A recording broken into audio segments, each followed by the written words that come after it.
also known as the Queen of Business Law. Today, I have the pleasure of interviewing Dan Lozier.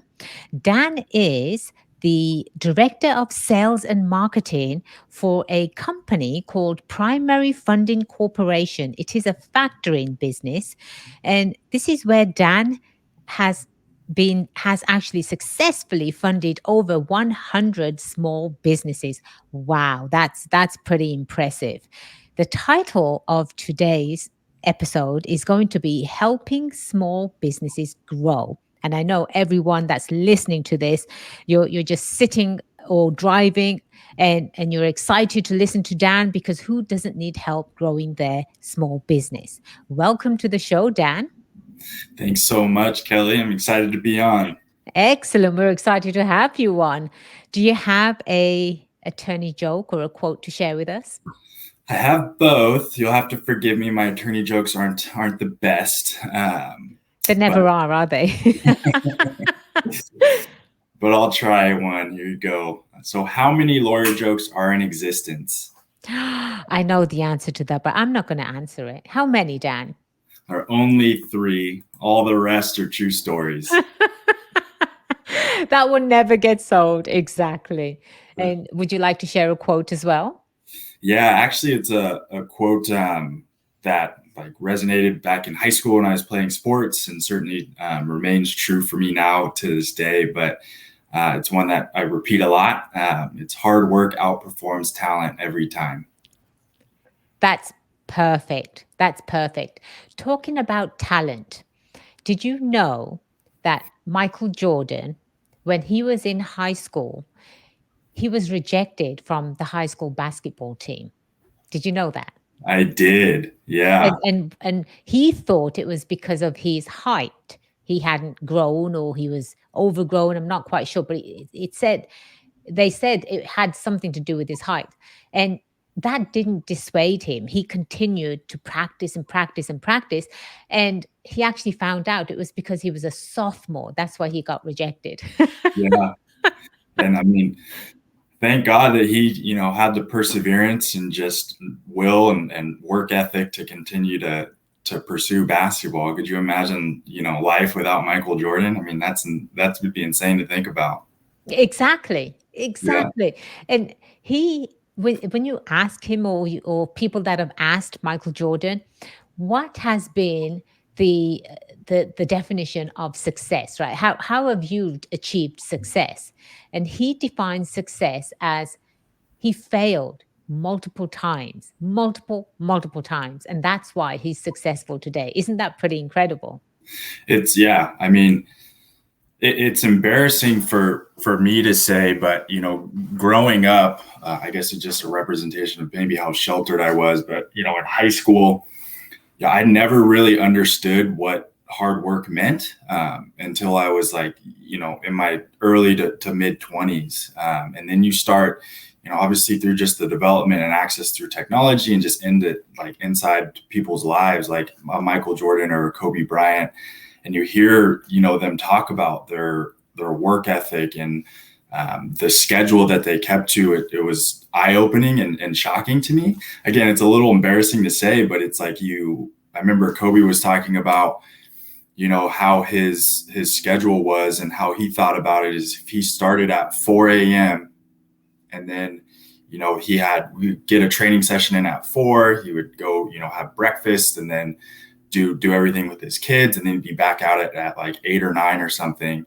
He was in his mind, he thought about, look, I'm getting two additional training sessions in before my competition. Sometimes even my teammates are even getting up.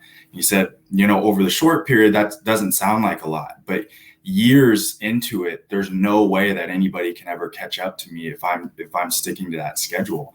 And again, I mean, it's just understanding like what actual hard work is. And, again, it's cliche to say, but it's really, the stuff that you do when nobody is around, nobody's watching. It's early in the morning, it's after hours, and it's, on the weekends when everybody else is, just trying to hang out with their family or take time off. I mean, that's the time that really counts. And as soon as I really understood that, for me, there a lot of things kind of just snowballed and dominoed from just like a quote unquote success standpoint, and certainly in business as well. This is a perfect segue into our candid discussion, Dan. And America is it's born on the backbones of entrepreneurs. It's the small businesses that make America great, and it will continue to be small businesses. And you are in the business of helping small businesses grow. That seems to be a huge, either an issue, problem, just a gigantic mountain that these small businesses find in front of themselves because they don't have the capital to grow. Right? Capital is everything. They don't have the money to grow. They work hard, like you just said, before work, before working hours, after working hours, on weekends. They work really, really hard just to be rejected by the traditional banks. Now, before we go into how you help small businesses grow, share with us what factoring is. And I learned of the word, or the business, if you will, probably back, I'm going to say about 10 years ago. And prior to that, I'm an attorney, right? I didn't even know what factoring was. So please share with us, what is factoring? Yeah, Kelly, that's honestly a very common thing. I mean, I'll have conversations with clients, or not clients, prospects, and people just out in the community, and I'll say like, yeah, I'm in factoring, and they kind of pause and look at me and just say, so you work in a factory? And I always have to say, no, that's just the name of the industry. So I mean, education, really understanding what factoring is a big piece of just what I do and what I enjoy to do. But yeah, I mean, to back up, factoring is a form of alternative financing, an alternative being to what you were talking about, traditional bank lending. So like a Bank of America or Wells Fargo, we're an alternative for that type of lending when, small businesses or businesses are not able to actually obtain that. We're also an alternative to equity. So a lot of times too, as small businesses are continuing to grow and they need that capital, they'll look at one, the traditional route, or two, maybe going and trying to raise capital through giving away equity. And so we're an alternative to those two solutions. What factoring is from a very technical standpoint is we're buying an asset from our actual client itself. So the specific asset that we're looking at purchasing is what's called an accounts receivable. So after a company has actually either delivered a product or performed on the service and has billed their client, prior to all of that, there's negotiations up front of what the actual payment terms are going to be. So, common payment terms are like net 30, net 60, net 90.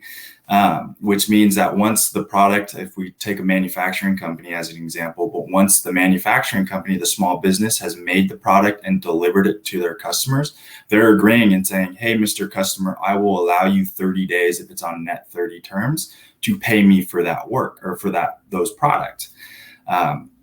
Which again, I mean, if we look at it in the grand scheme of things, I mean, they're allowing their customers to delay payment for them for work or units that they've already invested a lot of money in. And so a lot of times, bigger retail shops like a Walmart or a Costco are going to dictate those types of terms for small businesses, which is great. I mean, everybody's super excited when a Costco comes around and issues their first PO, and then they spend all of their money delivering and fulfilling on that PO. And then Costco says, thank you, small business. We're going to pay you in 30, which actually means probably about 40 days. And then the small business is sitting there, waiting to get paid, because now it's fine if it's a very linear transaction or a one-off transaction. But now if another customer comes in and wants to place an order for the small business, all of their cash is tied up in AR. They're not able to take on the new business or growth opportunities. And that's really where we step in. So they have this asset, a current asset, so very close to being cash, that's known as an AR, that they're just waiting. Accounts receivable. Yes. Sorry. Please, I'll use jargon, so please. That's okay. The PO is a purchase order. And Dan, you're absolutely right. A small business needs liquid, right? They need liquidity. They need cash in hand, the cash in the bank, because as you just said, there's going to be another purchase order. There's going to be probably two or three, but yet all of their money is tied up in that big one big sort of order, and they have to sit and wait for it. So this is where you come in, and I think this is a brilliant idea. Yeah, no, absolutely. And again, to your earlier point, the education factoring industry has been around for hundreds of years. And it's, predominantly driven or grew up in the textile industry, but has obviously grown into other industries. But the education piece of it is a huge thing. A lot of people are completely unaware of it. And then the reality of the situation too is that factoring can have a negative connotation to it if it's not utilized appropriately. And again, that's where I get really passionate about what we do. It's a niche market. I mean, as we were talking about before, in a situation where like a restaurant or a bar or a food truck, they're delivering to actual individuals like you and I, or consumers. So they have what's called as, direct to consumer sales or business to consumer. Well, factoring really only applies to companies that are selling to other businesses, which in our world, what we refer to as business to business or B2B sales. So just right off the jump, factoring eliminates more than 50% of the businesses out there that are selling direct to consumers. And so it's really, again, the education and really what I enjoy doing is talking through a specific situation with the small business and trying to figure out like, hey, maybe factoring works, or maybe we have to go to a different sort of asset-based lending product, also known as ABL. But really getting into the weeds with these small businesses, understanding their situation and being candid of, hey, I like factoring because, one, you're having AR out, you can monetize that AR quickly, and you're really only taking a small discount of about 2% in order to obtain the additional growth. Or on the inverse side of it, saying, hey, you know what, Mr. or Mrs. Small Business, this doesn't really fit because the large majority of your sales are going direct to consumer. So now we have to figure out a different financing solution. Perfect. So what you do is you provide a solution for a short-term problem, but that short-term problem, again, not being liquid, not having the money and waiting for that money to secure the next order. People aren't going to stick around and say, okay, well, Mr. and Mrs. Small Business owners, we'll wait for you until you get your AR, right, from the big conglomerate, and they do it all over again with the next one. No one's going to wait. Everybody wants things ASAP, right? And then everybody wants to pay, like you said, net 30, 40, 60, even 90 sometimes. People love stories. And I think sharing through a story of exactly what factoring is going to resonate with people. So Dan, share with us a story of one of your clients, maybe a favorite client that you're able to help, and how are they doing today? Yeah, I mean, I've got a couple.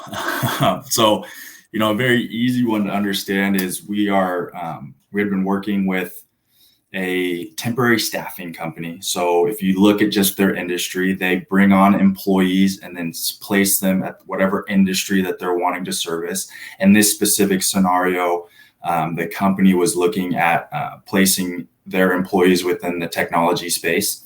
So working with like Netflix and Twitters and companies of that size.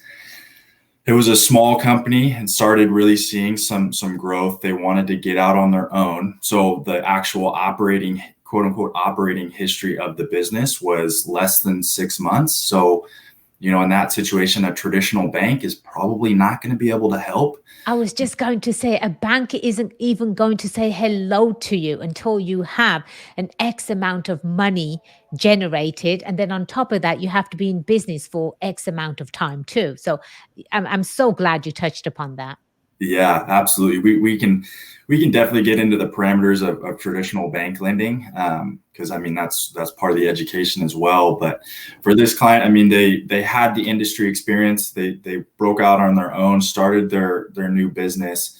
Were really, you think about how quickly they can ramp. So if they get a contract with, let's say, a Netflix to staff 5 employees, So that's just 5 people. They may have the cash and capital on hand. Their biggest quote unquote operating or working capital expense that they had was to meet payroll on a weekly basis.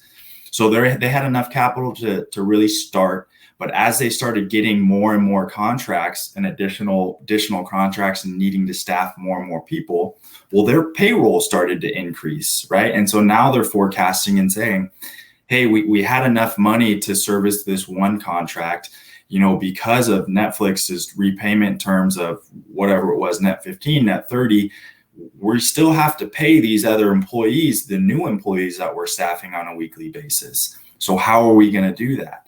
And then that's where we stepped in and said, hey, we can help monetize and really grow with you. Again, the beautiful thing about factoring is we're looking at the company's AR levels and can scale according to that. And AR is directly tied to top line revenue. So as their AR grows, our facility and how much we can actually provide them on a capital standpoint will grow with that in lockstep, which is really great for high growth scenarios.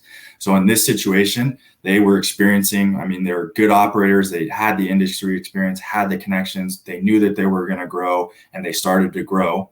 We stepped in and really started monetizing their AR so they could not only meet their existing payroll, but they had cash in the bank and for the confidence to take on new additional orders. So that was probably 2019. They're still an existing client, one of our absolute favorite clients to work with. And they're growing like crazy. And there's, we're now having, funding or helping them fund, probably like 10 or 15 of their contracts, and just seeing them grow rapidly, which is really fun. We're on the podcast, so people can't really see, but I'm like smiling ear to ear. You are, we can hear it. We can hear the passion in your voice. And that's what I love about interviewing guests just like you.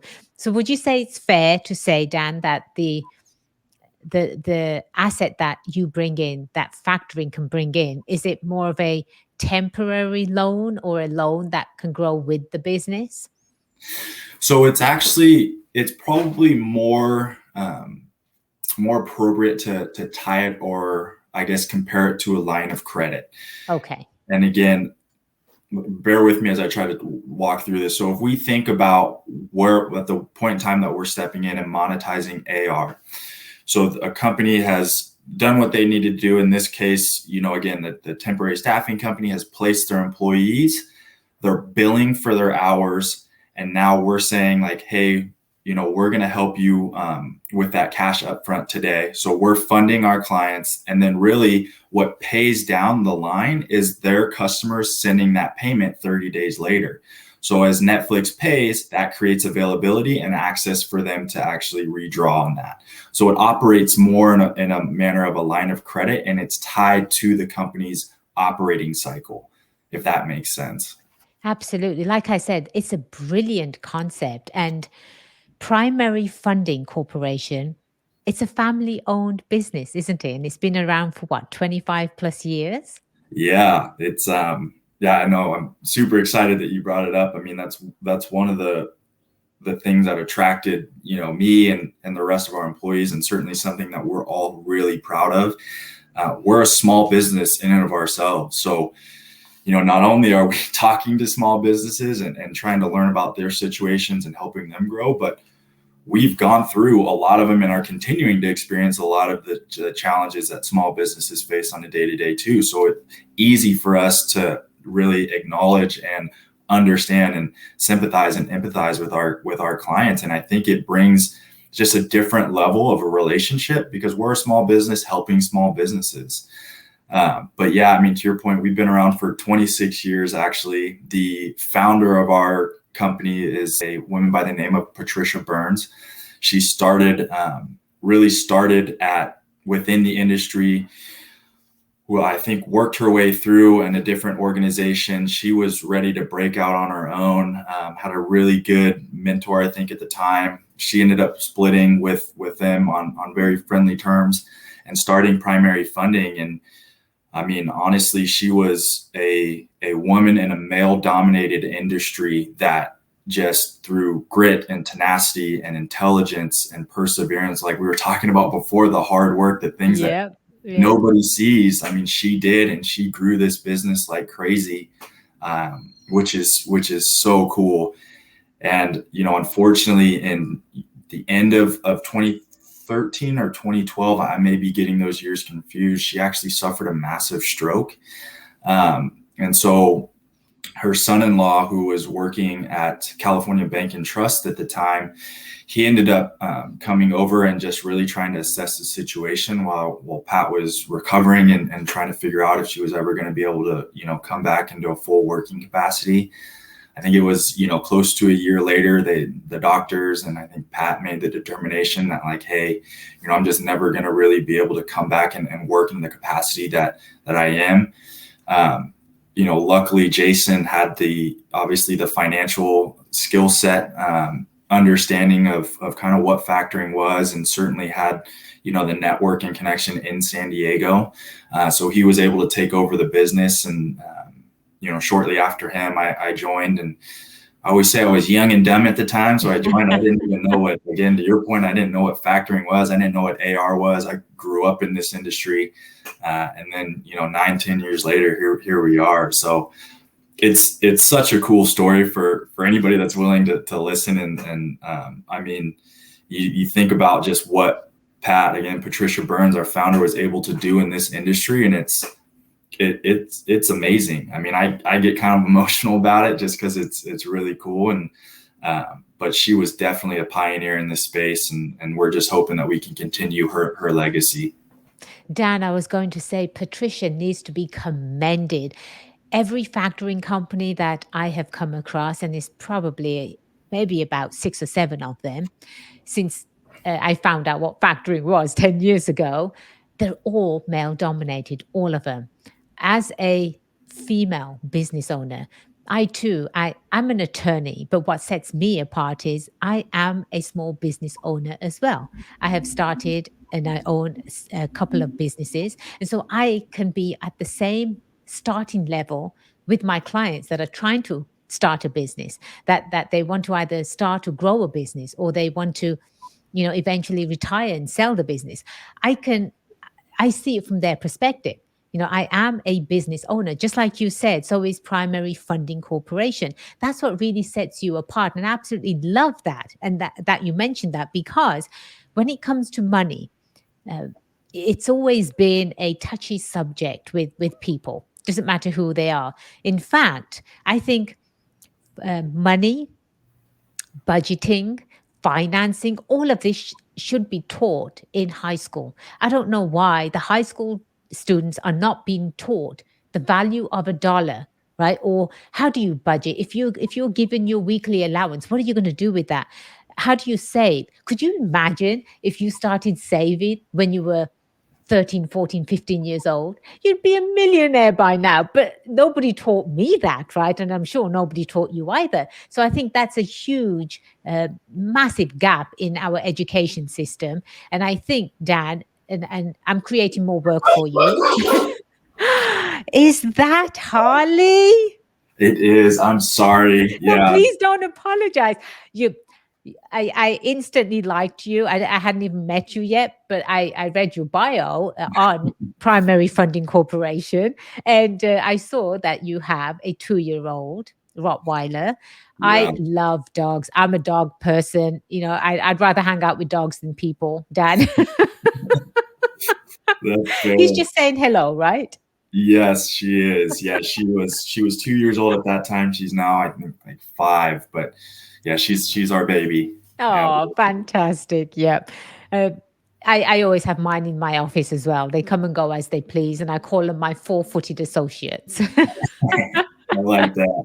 Yes. But I'm creating work for you, Dan. I highly, highly think that there's a massive gap in the education of young people, of students, at high school level. Maybe any high school in San Diego County should at least bring you in and talk to the students about, budgeting, about saving, about, how do you spend and where do you spend, and what does it mean?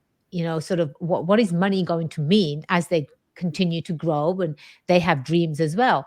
It's a huge opportunity for you, huge. And I think with your reputation, primary funding corporation's reputation, being a small business owner, having a woman, create a company in a male dominated sector, it's giving me goosies, right? It truly is, because what a beautiful story. And Yeah. you're continuing on the legacy of Patricia. Absolutely. Now, question for you. So if during the COVID time, everyone was hurting for money, everyone was hurting, how were you able to step in and sort of stop the bleeding for some small businesses? Yeah, I mean, it's a great question. And during that time, there was a couple different factors that played a role. I mean, obviously, when the pandemic first happened and the shutdown first happened, everything just kind of froze, right? I mean, even from an individual standpoint, you just kind of want to take a lay of the land and really understand what was going on. And I think that was certainly true with small businesses as well. There was definitely an impact in our portfolio of large retailers. It's kind of similar what the individual and small businesses were doing, taking a step back and really trying to assess the situation. But we saw a number of large box retailers and large organizations that our clients were selling to extend repayment terms, which, I mean, had such a negative impact on a lot of our customers. So we saw repayment terms going from net 45 to net 60, which were normal, to like net 90 and potentially net 120 days. So now they're protracting almost twofold how long our clients were getting paid. And in those types of situations, again, we are a small business trying to help small business. We're very focused on our relationships and keeping those intact. So we had, I remember when this first was going on, is just getting on phone calls with clients, having them walk us through the situation, and then us collaboratively saying, okay, well, what do we need to do to help? Well, we can certainly, help monetize this. We can delay things on our end. So we just got creative and really tried to make sure that we were helping our existing clients. Later on, as the government started, I'm trying to think of the right word, but started distributing out free money in the forms of PPP and EIDL and disaster relief loans. We saw just with new business that a lot of businesses were being able to, rightfully so, get that capital and inject that into their organization. And so for us, from like bringing on new business, we saw that there was a lot of liquidity, cheap liquidity or free liquidity out in the marketplace. And so that had a delay on bringing us new clients, understandably so. And then now towards the kind of tail end, we're having conversation with new businesses or new clients that are saying, hey, we burned through our PPP, where our PPP is not getting forgiven, and then we're needing to now start looking at factoring or alternative financing solutions. So there was a lot in that with our existing clients. I mean, it was definitely having collaborative conversations, understanding their pain points, and making sure that we were there to support them.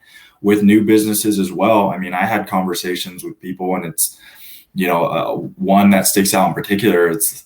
I was having a conversation with them before the pandemic, really the shutdown happened, definitely staying in touch with them. And then I remember getting on the phone with him probably, September, October of last year. And he's like, Dan, I just got, $500,000 in PPP money. I really don't need your services at the time. I'm like, yeah, I wouldn't use us either. I mean, that's good. I mean, that's capital into your company. So a lot of different conversations, but again, I think it was more important for us to be a resource and a partner for people. Fantastic, Dan. Is there anything else you would like to share with us? I mean, so much. Yeah, I don't, there's a lot to go from there. I mean, talking about just some of the challenges as it relates to, like we were talking about before, getting a traditional bank line of credit. I always tell people, if you can go there, this is definitely a situation where banks are going to be able to provide the cheapest form of capital, which is, putting the business first, the best option for you to go. Again, banks, because of their cost of capital or how much they're charging is so cheap, they really have a very small margin of error, which makes their underwriting criteria, rightfully so, a little bit more stringent. So like you were saying, traditional banks want to see at least 2 years of operating history. They want to show that the company was profitable, and then they have some sort of equity base, which if we're talking about small businesses, those three things generally aren't in line, and usually can't be met. So we're a great alternative to that. The other conversations that I have too is, and again, sometimes I'm a terrible salesperson because I talk myself out of a job, but one, go to the bank if you can. If you can't too, let's start having conversations not only with your customers to see if there's anything that you can negotiate from a repayment standpoint. So, I mean, taking one of your customers from a net 30 to a net 15 repayment terms is going to help expedite and speed up cash flow. And then on the other side of the equation, let's start having some conversations with your suppliers or vendors. So if you can lean and get terms from your suppliers, you can lean on them and help support your cash flow needed for any sort of working capital expenses. So if we think about it real quick, if you're a manufacturing company and you're able to negotiate with your suppliers, let's call it net 30 repayment terms, that means that you can go to them and say, hey, supplier, can you start manufacturing or send me the raw materials so I can manufacture the units now? They can send you that product on terms. You can do what you need to do. And then if you've negotiated shorter or quicker repayment terms from your customer, let's call it net 15, on day 15 of the operating cycle, you're delivering to your customer. Now your customer has received it, accept the goods, and saying their clock is starting. If the customer pays you in time on that net 15, then that means that you can take that money and now pay your supplier who you're on net 30 terms with. And there's no need for financing in that situation. You've done it internally. There's no additional costs or impact on the business. There's no additional financing costs necessary in that type of situation. So I try to have that conversation with people that I talk to as well, and really push them to see if they can lean on their customers or potentially their suppliers. So what you're saying is you're a very honest salesman. Yeah, I mean, Do they exist, Dan? You're an example of them.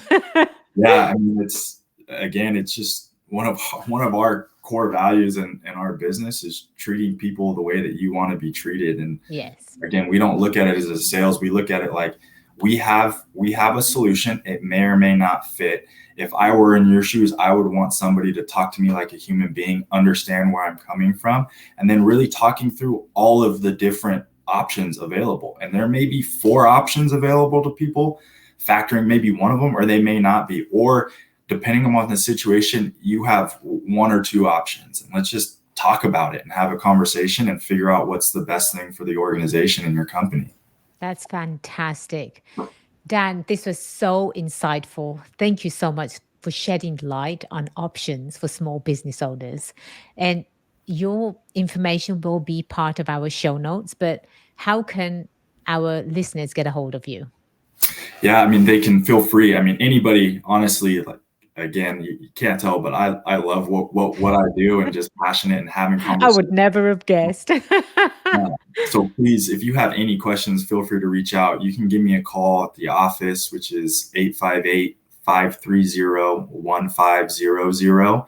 And I'm at extension 108, or you can shoot me an email, which is just dlozier@primaryfunding.com. Thank you once again, Dan, for sharing your passion and helping small businesses so they can continue the tradition of keeping America great. And for everyone else, please, please, please make sure that you go to golegalyourselfpodcast.com. Do leave us a review and also reach out to us as well. I have answered many questions that have been posed by listeners on various topics, anything from legal to small businesses to even advice on personal, believe it or not. And you can always download our app as well from your app stores. It is called Go Legal Yourself. And also, please do check out golegalyourself.com. Do it yourself legal protection, which helps you save money and gain peace of mind. I am attorney Kelly Bagla, the Queen of Business Law, and it has been my pleasure being your host today. Until next time, cheers to your success.